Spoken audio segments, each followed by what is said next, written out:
YCP హయాంలో తిరుమల లడ్డు ప్రసాదం తయారీకి కల్తీ నెయ్యి సరఫరా చేశారనే ఫిర్యాదుపై గతేడాది సెప్టెంబర్ 25న తిరుపతి తూర్పు పోలీస్ స్టేషన్లో కేసు నమోదైంది. దీనిపై సుప్రీంకోర్టు ఆదేశాలతో సీబీఐ, ఏపీ పోలీసు అధికారులతో ఏర్పాటైన సిట్ ఇటీవల దర్యాప్తు ముమ్మరం చేసింది. CBI Hyderabad zone joint director Viresh Prabhu, ఇతర సభ్యులు గత 3 రోజులుగా వైష్ణవి డైరీకి చెందిన డ్రైవర్లు, టీటీడీ సిబ్బందిని విచారించారు. వారు వెల్లడించిన సమాచారం ఆధారంగా ఉత్తరాఖండ్ రాష్ట్రం రూర్కీలోని Bhole Baba organic dairy private limited డైరెక్టర్లు విపిన్ జైన్, పొమిల్ జైన్, శ్రీకాళహస్తి సమీపంలోని పెనుబాకలో ఉన్న Sri Vaishnavi dairy private limited CEO Apoorva Chavada, Tamil Nadu రాష్ట్రం దిండిగల్లోని AR dairy MD doctor Raju రాజశేఖర్లను పిలిపించి విచారించారు. ఏఆర్ డైరీ పేరుతో శ్రీ వైష్ణవి డైరీ ప్రతినిధులే టీటీడీకి నెయ్యి సరఫరా టెండర్లు దక్కించుకుంటున్నట్లు సిట్ తేల్చింది. ఏఆర్ డైరీ పేరును ముందు పెట్టి తప్పుడు డాక్యుమెంట్లు, సీళ్లు, ఇతర పత్రాలు ఉపయోగించి టెండర్లలో పాల్గొన్నట్లు గుర్తించింది.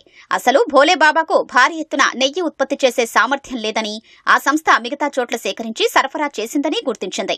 ₹380.80 కిలో చొప్పున 10 లక్షల కిలోల నెయ్యి సరఫరాకు ఏఆర్ డైరీకి వైసీపీ హయాంలో టెండర్లు కట్టబెట్టారు.